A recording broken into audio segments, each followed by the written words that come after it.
Quizás todo comience con un momento muy simple. Caminas entre una multitud y sientes que alguien posa su mirada sobre ti, o un amigo menciona una cualidad tuya que creías que solo tú podías ver. En ese instante, en lugar de una ola cálida, aparece una opresión en el pecho, un impulso instintivo de retroceder. Para la mayoría de las personas, ser visto es una forma de validación o de existencia. Para ti, se siente como una amenaza. Como si alguien estuviera retirando lentamente esa armadura protectora y te dejara, vulnerable, desnudo y sin preparación, frente al mundo. Es justo ahí cuando entra en juego esa psicología silenciosa. El miedo a ser visto no es simplemente timidez ni ansiedad social. Es esa inquietud profunda y existencial que provoca el hecho de que tu presencia sea notada, analizada y, finalmente, juzgada por otros. Los adultos que viven con este miedo llevan sus vidas casi como sombras. Eligen el rincón más silencioso de la habitación, visten de manera que no llame la atención, sienten un nudo en la garganta justo cuando están a punto de expresar una idea. Pero esto no es falta de autoestima. Es una estrategia de supervivencia. Porque ser visto implica ser examinado. Y ser examinado conlleva el riesgo de que se descubran defectos, heridas y ese yo real que se esconde bajo una máscara cuidadosamente pulida. Por eso eliges la invisibilidad como refugio. Cuando eres invisible, estás a salvo. Nadie puede decepcionarte porque nadie se ha acercado lo suficiente. Nadie puede rechazarte porque nadie te conoce del todo. Pero este refugio tiene un costo silencioso y pesado. La invisibilidad también es una forma de soledad emocional. Las raíces del miedo a ser visto rara vez brotan en la adultez. Por lo general se siembran en los años nebulosos pero decisivos de la infancia, a veces en momentos muy ruidosos y otras en silencios profundos. Tal vez fuiste el niño al que le dijeron que sus emociones eran demasiado. Quizás tu alegría resultaba abrumadora para otros, o tu tristeza fue etiquetada como drama. O tal vez ocurrió lo contrario, solo cuando eras callado y complaciente te recompensaban como un buen niño. En esos momentos, tu cerebro aprendió una lección peligrosa: si me muestro por completo, habrá problemas. Si me vuelvo invisible, seguiré siendo querido o, al menos, tolerado. Con el tiempo, esta lección se convierte en un reflejo. Tu sistema nervioso empieza a percibir las miradas ajenas no como focos de luz, sino como armas láser. Cuando alguien te pregunta cómo estás, esa respuesta automática de bien, todo en orden no es una mentira, es un escudo. Hablar de las tormentas internas, de tus sueños o de tus miedos se siente como caminar directamente hacia la mira de ese láser. Por eso te editas. Suavizas tus frases, limas tus emociones y ofreces al mundo solo esa capa delgada que consideras segura, la que no incomoda a nadie. En psicología, este estado a menudo va de la mano con la hiperconciencia. Las personas que temen ser vistas son increíblemente sensibles a los cambios emocionales de los demás.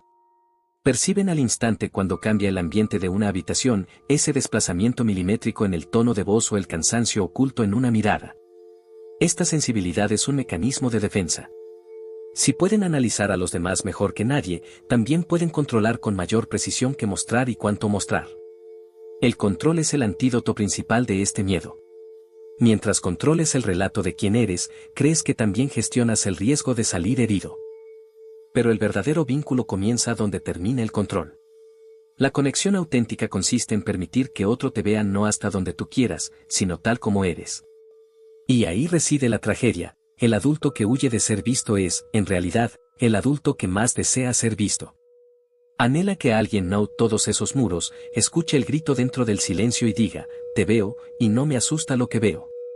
Pero esa espera es, al mismo tiempo, una prisión, porque es precisamente esa posibilidad la que más teme. La comodidad de la invisibilidad, con el tiempo, se transforma en una sensación de aislamiento. La vida empieza a sentirse como una película que observas desde lejos, no como una experiencia en la que participas. Hablas con la gente, pero al volver a casa te sientes incompleto. Porque aquello de lo que hablaste no fuiste tú, fue solo la máscara que elegiste para ese día. Y cuanto más se quiere esa máscara, más pequeño se vuelve el yo real que hay dentro. No me quieren a mí, piensa tu mente, solo quieren esta versión segura que les muestro. Si vieran al verdadero yo, se irían. Este patrón de pensamiento genera un cansancio emocional profundo. Cada interacción, cada entorno social, se convierte en una actuación. Ajustar constantemente tu existencia a las expectativas de los demás mantiene al sistema nervioso en un estado permanente de alerta. Al caer la noche, no te sientes físicamente agotado, sino espiritualmente drenado. Porque todo el día ha pasado en el esfuerzo de no estar del todo ahí. Huir de tu propia existencia es el trabajo más pesado del mundo. El miedo a ser visto no es una cualidad que aparece de repente una mañana al despertar, es una arquitectura construida lentamente, en silencio y, muchas veces, para poder sobrevivir. Los cimientos de este miedo se colocan en esos primeros años en los que un niño empieza a dar sentido al mundo y a sí mismo. Para un niño, ser visto no es solo ser notado físicamente, significa ser reconocido emocionalmente. Sin embargo, en algunos hogares, ese proceso de reconocimiento no se convierte en un puerto seguro, sino en un espacio de juicio o en un vacío de negligencia. Tal vez tú fuiste ese niño al que no se le valoraba por sus logros ni por su buen comportamiento, sino simplemente cuando no causaba problemas. Puede sonar inofensivo, pero para un niño significa esto: eres valioso mientras seas invisible. Si no expresas tus necesidades, si no lloras, si entierras tus decepciones y esperas en silencio en tu habitación, no alteras el equilibrio del sistema familiar. Este acuerdo silencioso, con el tiempo, se convierte en una identidad. Empiezas a creer que reducir tu presencia, bajar la voz y no ocupar espacio en la vida de los demás es una virtud. Pero no es una virtud, es renunciar a tu propia existencia.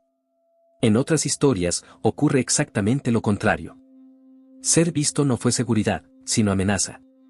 Tal vez creciste en un entorno donde tus emociones siempre eran utilizadas como material, criticadas o minimizadas. Frases como ¿por qué te sientes así? Es una tontería o no hay para tanto dejan heridas invisibles en el alma de un niño. En ese ambiente, ser visto significa quedar expuesto y ser atacado. Tu cerebro toma entonces una decisión clara: si permito que vean quién soy de verdad, me harán daño. Así que nunca debo mostrar mi verdadero yo. Con el tiempo, ese niño se convierte en un maestro de la adaptación. Analiza lo que los demás quieren ver y les ofrece exactamente ese reflejo. Si esperan que seas alegre, sonríes incluso cuando por dentro estás desangrándote. Si esperan que seas serio, entierras profundamente tu curiosidad infantil. Este es el proceso de construir un yo falso, false self. Y lo más doloroso de todo es esto: cuanto más amado es ese personaje que construiste, más empiezas a odiar tu verdadero ser. Porque se refuerza la creencia de que lo digno de amor no eres tú, sino la máscara. Cuando este patrón llega a la adultez, se manifiesta como hipervigilancia, un estado de alerta constante. Al entrar en un entorno social, tu mente funciona como un radar: me están mirando ahora, ¿cómo se ve mi pelo? Hablé demasiado alto, no debería haber dicho esa frase. Este estado permanente de autoobservación externa te impide escuchar tu voz interior. Te concentras tanto en cómo te perciben los demás que cómo te sientes tú pasa a ser secundario, incluso irrelevante. Te conviertes en un extraño que se observa a sí mismo a través de los ojos ajenos. Para los adultos que viven con miedo a ser vistos, incluso el éxito puede convertirse en una crisis. Porque el éxito atrae los focos. Ser reconocido significa que más personas te miren y empiecen a tener expectativas sobre ti.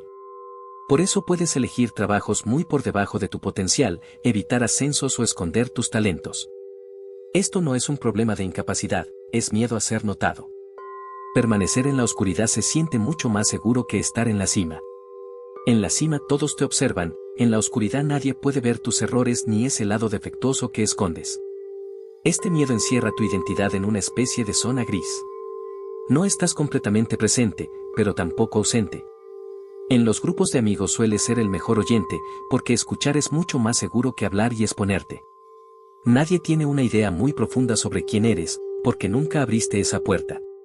Las personas pueden describirte como misterioso o tranquilo, pero bajo esa calma hay un sistema nervioso tenso, siempre listo para huir ante la posibilidad de ser descubierto.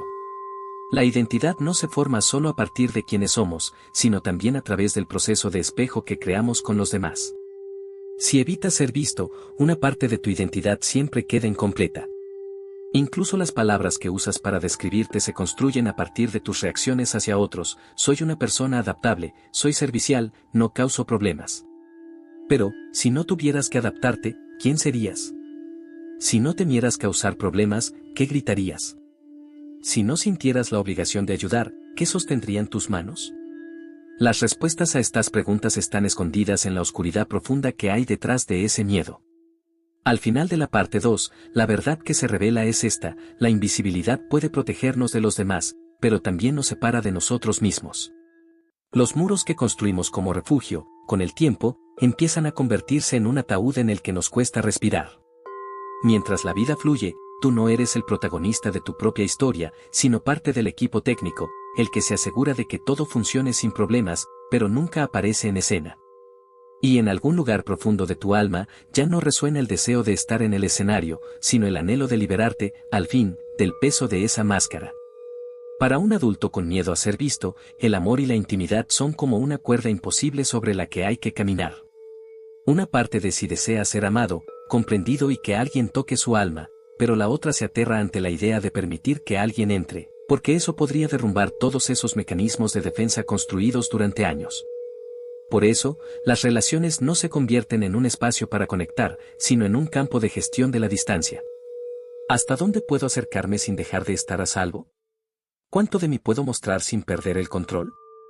Las primeras etapas de una relación suelen sentirse seguras.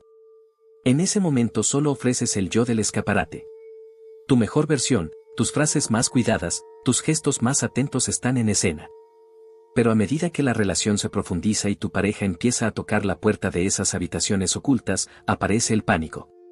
Cuando alguien te pregunta cómo estás de verdad hoy, o te mira a los ojos con esa atención capaz de atravesar la máscara, las alarmas suenan en tu mente.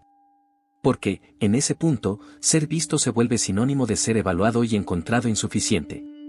Quienes viven con este miedo desarrollan, sin darse cuenta, técnicas de sabotaje emocional para evitar la cercanía. La más común es crear una asimetría emocional. Escuchan todos los problemas de su pareja, la apoyan profundamente, pero cuando llega su turno cambian de tema de inmediato. Esto no es generosidad, es un escudo. Si no conoces mis problemas, no puedes ayudarme. Si no puedes ayudarme, no tienes poder sobre mí. Y si no tienes poder sobre mí, sigo estando a salvo. Estas personas eligen ser quienes saben, no quienes son conocidos, para mantener el equilibrio de poder. Otra barrera frecuente es la intelectualización. En lugar de sentir, hablan sobre lo que sienten. Al contar un dolor, una decepción o un miedo, lo hacen con la distancia fría de un científico que analiza la vida de otro. Creo que lo que siento ahora está relacionado con el evento X de mi infancia, dicen, pero no permiten que ese dolor puro se deslice por sus ojos. Las lágrimas significan pérdida de control. Y la pérdida de control, para alguien con miedo a ser visto, es la forma más extrema de desnudez. En las relaciones, el miedo a ser visto puede activarse incluso con un cumplido. Cuando alguien te dice lo talentoso, profundo o hermoso que eres, algo dentro de ti se inquieta. En lugar de creerlo, piensas, ¿qué vio que yo no veo? O ¿y si un día se da cuenta de que esto no es real? Los elogios aumentan el peso de las expectativas. Para alguien que teme ser visto, ser admirado significa perder el derecho a equivocarse la próxima vez. Uno de los aspectos más destructivos de este miedo es el ciclo de acercamiento y retirada. Imagina que pasas una noche muy íntima, muy honesta y muy cercana con tu pareja. Al día siguiente, en lugar de sentir calma, despiertas con una ira inexplicable, frialdad o un impulso de huir. En psicología, esto se conoce como vulnerability hangover, resaca de vulnerabilidad. Como la noche anterior te mostraste demasiado, tu cerebro activa los protocolos de seguridad y te empuja a tomar distancia para recuperar el equilibrio. Tu pareja no entiende qué ocurrió, tú solo estás intentando recuperar el control que sentiste perder. Las personas con miedo a ser vistas suelen elegir como pareja a quienes son demasiado egoístas para mirar de verdad, o a quienes necesitan atención constante y solo hablan de su propia historia sin escuchar la del otro. Es una elección trágica, pero segura. En estas relaciones, el riesgo de ser visto se reduce al mínimo. Nadie te hace preguntas profundas, nadie se pregunta qué hay debajo de la máscara. Te pierdes dentro de una relación ruidosa, permaneciendo en tu propia soledad silenciosa. Pero esta dinámica no sacia el hambre profunda que llevas dentro. Todo ser humano necesita, en algún nivel, ser validado tal como es en la mirada de otro. Cuando esta necesidad no se satisface, las relaciones se convierten con el tiempo en tareas, en una especie de actuación constante. Incluso en casa, incluso junto a la persona que amas, sigues sintiéndote de turno. Este cansancio emocional termina llevando o a una gran explosión o a un entumecimiento total, namis. Ya no estás realmente ahí, Solo tu cuerpo permanece, mientras tu alma se retira a los pasillos más profundos de su refugio. Al final de la parte 3, nos quedamos frente a esta pregunta. ¿Cómo podemos permitir que otro nos ame si creemos que la única parte digna de ser amada es esa máscara? La intimidad real consiste en entregar voluntariamente a nuestra pareja el arma del rechazo. Y para un adulto con miedo a ser visto, el cañón de esa arma siempre se siente demasiado frío y demasiado cerca. Vivir con miedo a ser visto es como esconderse en una habitación conteniendo la respiración durante toda la vida. Llega un punto en que esa tensión se vuelve tan normal que olvidas el dolor sordo de los pulmones hambrientos de aire. Pero el proceso de sanación no comienza con una explosión de valentía, sino con un permiso muy pequeño y casi imperceptible: tengo derecho a estar aquí tal como soy. Esta frase no es una afirmación desafiante, sino una rendición. No es rendirse al esfuerzo de demostrarse ante los demás, sino soltar la obligación de esconderse. El camino de la sanación exige primero cambiar la dirección de ese radar interno. La enorme energía que durante años gastaste controlando tu reflejo en los ojos ajenos, ahora debe dirigirse hacia ese niño asustado que vive dentro de ti. ¿Por qué se esconde? ¿Quién lo silenció? ¿En qué recuerdo ser visto se convirtió en un castigo? Hacer estas preguntas te permite verte no como un problema, sino como un experto en sobrevivir. Tu miedo a ser visto no fue un error, fue un escudo que en su momento te protegió. Pero ahora esa guerra terminó, y ese escudo pesado solo está cansando tus brazos. Desde lo psicológico, el primer paso para atravesar este miedo son los experimentos de vulnerabilidad controlada. Derribar los muros de una noche a la mañana puede traumatizar tu sistema nervioso. En lugar de eso, empieza abriendo pequeñas ventanas. Por ejemplo, cuando un amigo te pregunte cómo estás, detente 2 segundos antes de dar la respuesta automática de siempre. Ese pequeño espacio ya crea lugar para la verdad que vive bajo la máscara. Quizá puedas empezar diciendo: estoy un poco cansado, o últimamente todo se siente algo confuso. Estos pequeños momentos de honestidad son victorias mínimas que le demuestran a tu cerebro que el mundo no se derrumba cuando te quedas expuesto. Otro paso crucial es devolver la responsabilidad por las reacciones de los demás. Quienes temen ser vistos suelen cargar con la culpa del juicio o la decepción ajena. Pero la verdad es esta: cuando alguien te juzga o no te comprende, no es un defecto tuyo, sino una limitación suya. Tu existencia no es una carga para nadie. Si alguien no puede manejar tu yo auténtico, eso habla de su capacidad, no de tu derecho a existir. Trazar este límite aligera el peso aplastante de tener que parecer perfecto. En este proceso, es fundamental comprender que ser visto no siempre es un ataque. Algunas personas miran porque quieren amar de verdad, comprender de verdad y dar testimonio de tu existencia. Huir de esa mirada compasiva es, en el fondo, rechazar un regalo que se te ofrece. Pregúntate: si mi parte más oscura, más compleja y más insuficiente, fuera aceptada por otro, ¿cómo se sentiría eso? Aunque al principio esta idea resulte aterradora, encierra una promesa profunda de calma. La sanación consiste en dar pequeños pasos hacia esa calma. La autocompasión es la brújula de este viaje. Suaviza esa voz interna cruel como si hablaras con un amigo muy querido. Hoy otra vez quieres esconderte, lo entiendo, eso se siente seguro. Pero quizá hoy, aunque sea con una sola frase, puedas recordar que estás aquí. Sin forzarte, solo animándote. Porque sanar no es una actuación. Sanar es el lugar donde termina la actuación y empieza la honestidad. Con el tiempo, notarás que, a medida que dejas de esconderte, el mundo se vuelve menos aterrador. Cuando las máscaras caen, ese vacío entre tú y los demás empieza a llenarse de una conexión real. Ya no existirás para ser aprobado, sino para compartir. Puede que el miedo a ser visto nunca desaparezca del todo, a veces volverá el impulso de huir hacia el antiguo refugio. Pero ahora tienes una linterna. Sabes por qué te escondías en la oscuridad y tienes la fuerza de regresar a la luz cuando lo desees. Al final, la verdad más profunda que debemos comprender es esta: no eres un misterio, no eres un problema. Eres una persona con historia, con heridas, y con toda esa complejidad mereces ser visto, escuchado y amado. Tu existencia no es un error, es un regalo. Y no tienes por qué esconder ese regalo del mundo. Ya puedes dejar de contener la respiración. Porque aquí, bajo esta luz, tal como eres, todo está bien. No temas ser visto, porque todo lo que es visto se acerca un poco más al poder sanador del amor.